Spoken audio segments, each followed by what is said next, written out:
Serial entrepreneur. At just 29 years old, the bachelor co-founded 3 successful technology companies, starting in his third year as an engineering student at NUS. He was a scholar before he dropped out of his master's program to pursue his passion for entrepreneurship. Affle, his latest brainchild, is a UK-based company that invented Short Message and Search 2.0. The application makes full use of the SMS Compose screen to display content banners at the bottom. Upon sending the message, instead of displaying message sending, the banner expands to a full screen of the ad or news story, which the user can choose to explore further or close as they would a message send notification. Anush believes that this will multiply an already fast-growing mobile advertising industry. I caught up with Anush Khanna recently and asked him more about his entrepreneurial leanings and how they began. When I was studying on a scholarship from Singapore Airlines and I was studying in NUS, I was in my second year of university, and when you're on a student pass, you're not supposed to work, but you can be a director of a company and a shareholder. So, well, that I thought was a pretty good thing, and that got me started with my first company, and I partnered with 2 of my other classmates, or batchmates rather. They were not in the same class. Both of them were studying in US, and we collaborated to start our first company together.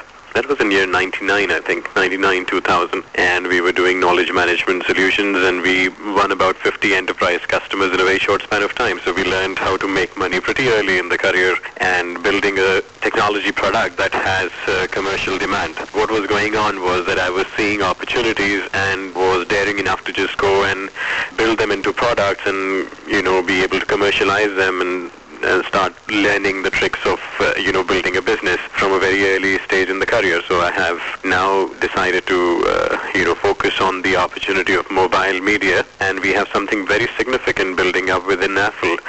And some of the people who are working with me in the team are also people who were partners in the earlier companies who have moved on together, and the continuity in the team has been maintained. Now, let's talk about whether or not you feel you were a born entrepreneur, or did you just fall into this? Well, I think a lot of it is to do with upbringing. Like, I come from a business family, and my family in India, all my uncles, my grandfather, whichever direction I look in our family, everybody has their own business. Even my dad has his own business, my mom has his own business. None of them are like huge businesses or something. It's not like a huge rich family business. But I think the orientation of being your own boss, building something which you own and you belong there and you build it, yourself. I think that was something that is a value system that you gain in your upbringing, and I think I had that very early. So I remember since young I used to always say I'm going to start my business, and I would always talk about, okay, I'm going to start my business for this or that, and along the way I think that was one of the driving factors, because I was always looking for such opportunities from very early days. I'm not sure whether that is qualified as a born entrepreneur, but what I want to emphasize is that the upbringing is very important. A lot of the time we hear that the thing that keeps people most from starting their own businesses or becoming an entrepreneur of sorts is always the fear of failure, especially in the Singapore context, where people just don't like failing and they are derided and sometimes ridiculed for failing at something. Did you ever experience a fear of failure? Well, I have never experienced a failure, so it's hard to say, but I don't know, because failure is when you accept that you have failed, actually, not when others judge you. I've never allowed myself to be in a position where others can judge me. I think I've been pretty much in control of what's going on. But I think one of the most important things is failure or success dependent upon whether you're happy. And I think what defines whether you're happy or not is different for different people. So I'm happy if I'm doing my own thing. I'm happy if I'm pursuing my dreams and, doing something, building something that I'm passionate about. I don't think I would be happy in a job where I have a manager who is, has his own moods or is upset. I don't know. It's just the freedom to do what you want, if that's what makes you happy. And if you're happy, then it's not really failure. Even if you are struggling, even while you're struggling, you can be happy. So I think entrepreneurs are generally very optimistic people.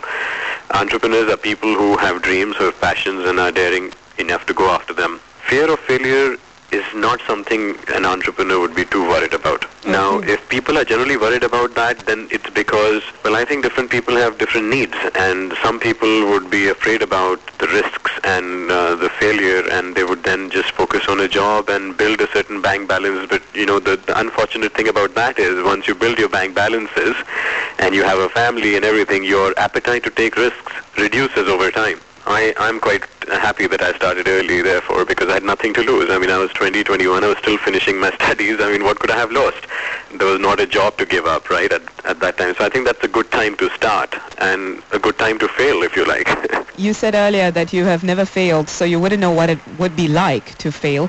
However, did you face challenges that you could share with us? Yeah, huge challenges. I mean, when I first started, like I told you, I was on student pass, so you're not allowed to work. Then you can't take salary. Essentially, that's what it means, right, when it says you can't work. I mean, you can always do what you want, but the legal definition of you can't work is that you can't take salary and therefore you can't be a taxpayer. So that was fine with that. So I didn't take salary for a good 2 years when I started first. Later on in the business, there was, cash flow constraints when the business was growing faster, but, there's a lag in collecting cash from your customers, and if you're building a company which does not have huge amounts of investment backing it, then you do hit cash constraints. And I had times when I didn't take salaries for a good 1 year again. I was like 24, 25. I think around that time I didn't take salary for a good 1 year again, just to keep investing every single dollar that I could to build the business. Now those are constraints where you are eating into your savings or living very, very carefully, committing your entire life to work. Now a lot of people will see that as the time to give up. A lot of people would see that as the time, as a challenge that would translate to failure. But I didn't see it as failure. I just saw it as a challenge which I had to live through, and it made me a stronger entrepreneur and a better businessman along the way.